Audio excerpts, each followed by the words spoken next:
Hi guys, welcome to Across the Street to Wooden Park, episode 16. I'm Tony along with Mom, aka Veronica or Luki. Fantastic. So Mom, aka Veronica or Luki, we have a special guest today. Today we have Julissa Torres. Julissa Iris Torres. Okay, I'm sorry. I'm not editing this. Okay, that's fine. But, okay, so we have my sister, your daughter, joining us for the first time on the podcast. Yes, that's how family works. My sister, my daughter. Yeah. I have other sisters, too. This is true. Okay, so we're getting off to an exciting start, and this is the only way this episode could go. Julie, say hi. Hello. Gosh, she sounds great, doesn't she? Yeah, let's save the compliments for after the show. Let's see how she does, okay? Because we're just starting this thing, and we're off the tracks. So, Is it off the tracks or off tracks? We're off the rails, I think. Is that right? Off the rail. Yeah, we're off the rail. But off tracks is, I think that's... Now we're getting off track. Oh, okay. Off track. And off the rails. Yeah. Okay. This whole thing is like just Could be spiraling out of control, but we're going to push through it. Yes, we are. So, we're going to have Julie on, so I was thinking, what did we talk about? Let's talk about this. Julie is recent graduate.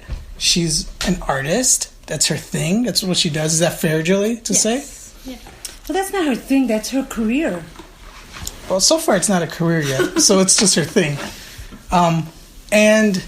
But when she graduated, her diploma didn't say her thing. It says Julissa Iris Torres.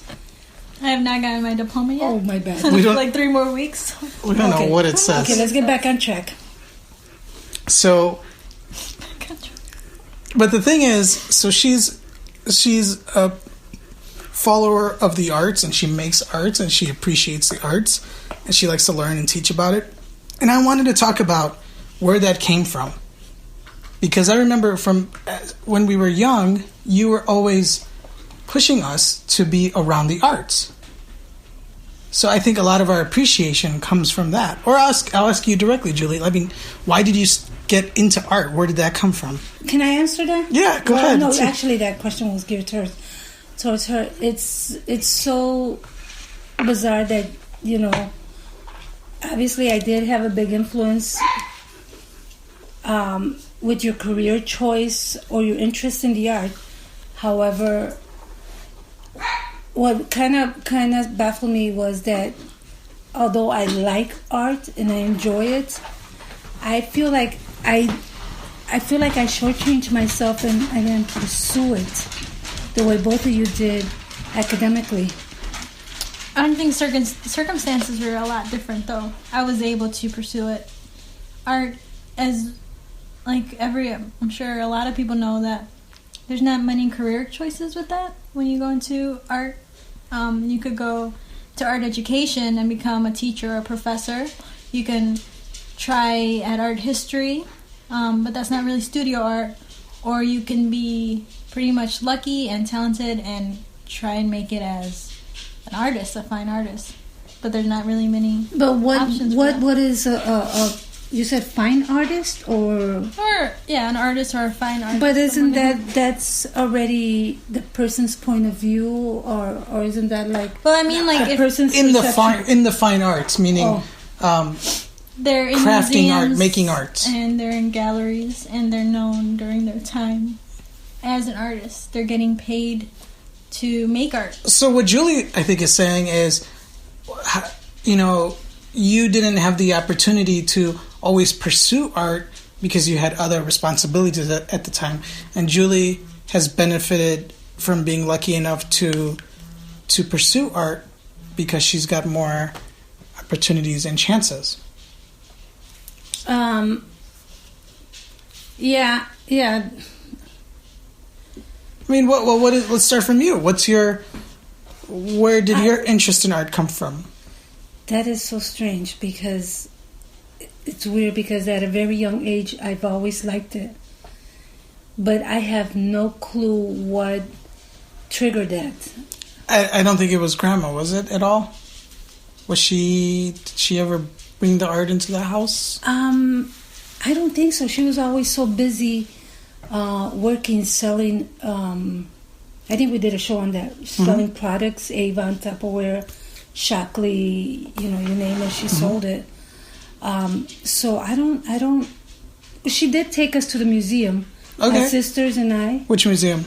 Actually, we went to a couple. We went to the Museum of Science and Industry. Okay. And she did take us to the Art Institute. But I think we only did that a couple of times, so it wasn't something that we saw on a regular basis. We did go to the Museum of Science and Industry, I want to say maybe like 3 or 4 times, because they have Christmas around the world, trees from all over the world that they put up during the holidays. And that's something that she enjoyed doing. Okay. But it wasn't like we were going to look at Picasso's or Degas or all these artists that obviously you guys are so familiar with and know all about it, Because when I was young, I do remember you having sketchbooks around the house, and you always drawing your hands for some reason. You're always drawing hands. That's actually the only thing I really learned how to do, because I lived in Hawaii for about 6 months, and I was staying with my aunt when she was in the Marines. Mm-hmm. And I took an art class, and we were doing the anatomy. And that's one of the first things I learned how to draw, which was my hands. Julie, could you draw hands? Yeah, I could draw some hands. Are you a pretty good technical drawer? I haven't drawn like that in a long time. Uh-huh. I think I should. I think it'd be fine. You could do it. Yeah. Amazing, but I think I could do it. I was always a decent technical drawer. I could draw what I see, and I could make that work. But isn't that drawing? Draw what you see. Yeah, but I never felt like I could make art. Or I never felt comfortable. Really? Yeah. I remember you drawing freehand, and it was amazing. I mean, you drew on the wall at the house. Yeah, I mean, I had some time. I think I like to work with things and be crafty. So that's the thing I was thinking about, because you said that you remember Mom having sketchbooks, and I don't remember this so much, but in seeing in videos and pictures, I know Mom was really crafty too. Like in an old video of ours, she had, I think you told me that she made all these like holiday decorations and things. She would always do stuff for parties. She would always make all the party favors and like costumes and stuff. I had a Teenage Mutant Ninja Turtles birthday party, and she made all the boys like little turtles costumes and stuff. And you would always make these treat bags for your parties. Would you consider that art? I'm saying you're crafty. Yeah, I think that's two different things. And art is what I see that you both are able to put together, and that's to me, that's, I want to say amazing, but it's more than that. You guys are really talented. There's fine arts, and then there's arts and crafts, and a lot of fine arts also came from arts and crafts. And back then they weren't these arts and crafts things weren't considered real art, like stained glass. That was more like an arts and craft, right? And like different decorative things. So I think it's a different kind of art. I wouldn't say it's not art. And I love to do crafts, right? Also.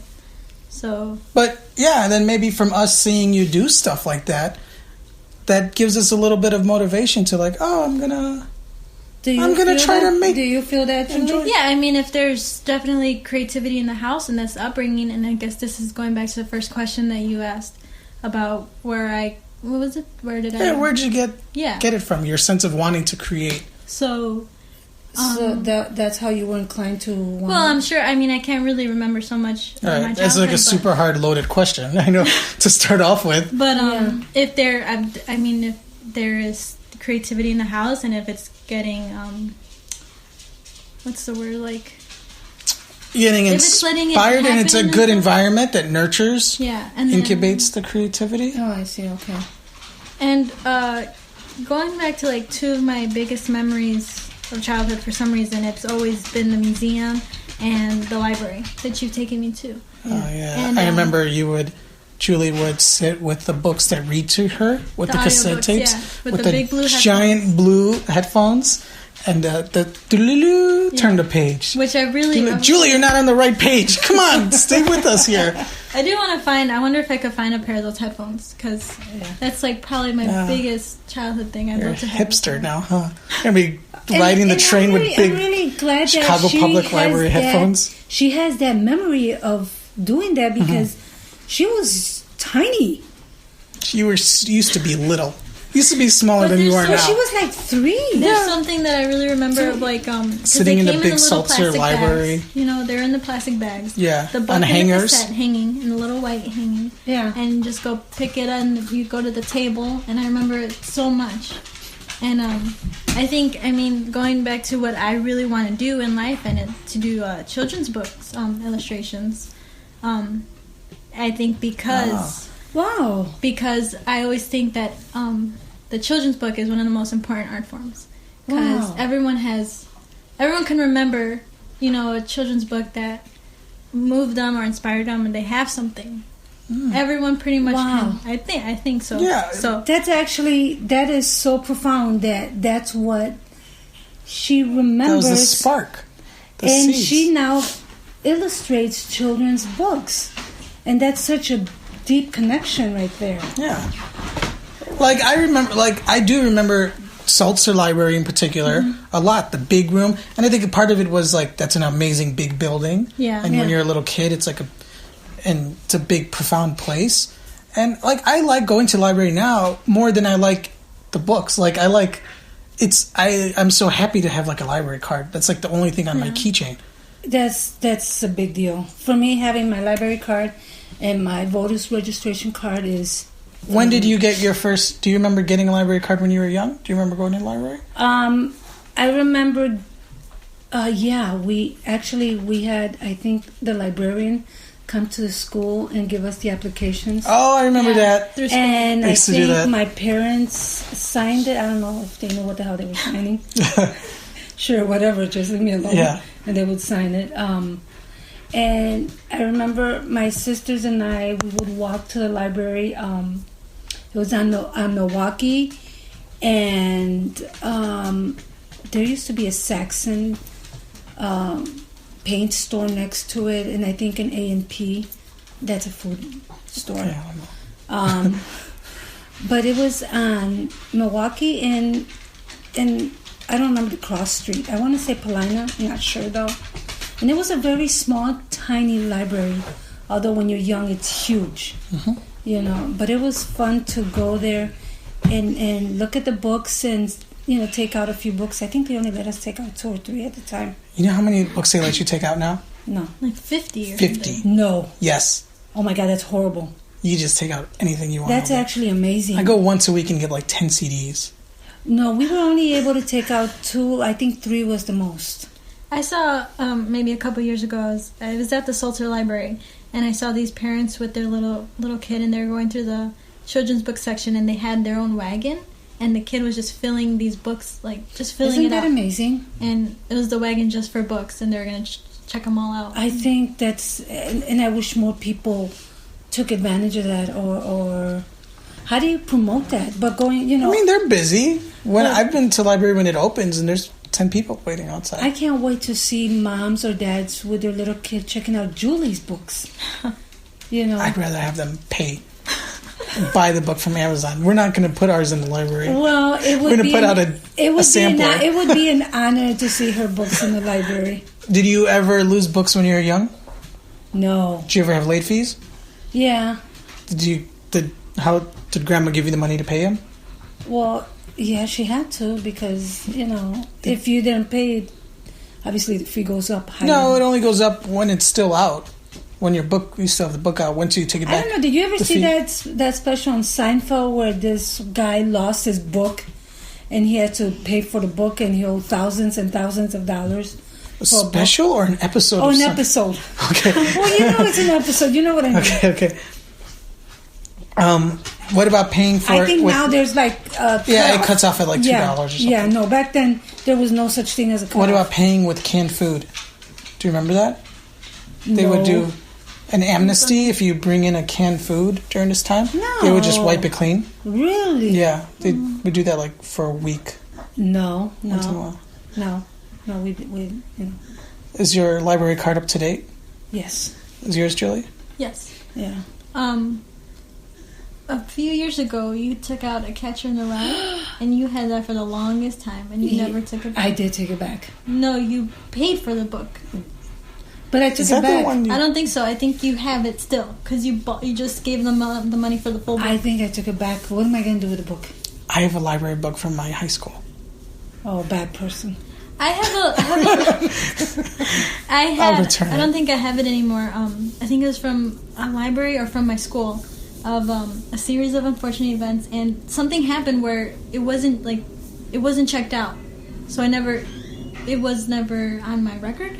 Oh. So I kept it. Something, I don't know what mistake happened. Huh. But, it says the Slipped through the library. system. But the honor system would get you to want to return it. I don't think I have it anymore. Oh. But I did have it for a while. I kept it after that. Well, I hope one day kids are checking out your books. Yeah. I understand what Tony means. No, yeah. But I would think it would be so fulfilling to see a child pick up one of Julie's books and just see their eyes open so wide and like, wow, this is beautiful. And that's why I wanted to have Julie on today's episode, because I knew there was something there. I didn't know what it was, but I uncovered it with my great journalistic skills. Ooh. I uncovered it. But that is the connection. Yeah, I know. I just said it, and you just said it. Wow. So with that, we're going to wrap up this awesome episode. Okay. How'd you enjoy it, Julie, being on the podcast? It was nice. Thank you for having me. Yeah, it's fun having you here. Absolutely. Absolutely. Absolutely. You know what I'm saying. Tell them where they could hear the previous episodes. Across the street to Woodland Park. Just say it at your computer and see what happens. Wait. Across the street to woodenpark.com. Oh, it's not like Alexa that you just say it and... Be quiet. Everybody's thing is going to go off if you say the lady's name. Oh, okay. Or you can just search Across the Street to Woodland Park in iTunes or your favorite podcast player. SayWhatRadio.com is the network. And you know what? It's been fun having Julie, and I hope that we can also have other artists joining us. Like possibly maybe Martin would like to come over one day and participate and give us his input or insight or what transpired for him to want to be in the arts as well. I'm sure I'll be able to uncover it. I think you will. Interview skills. Yes. All right. So thanks, everybody. Bye. Bye. See you next Thank time. you. You're welcome. Bye.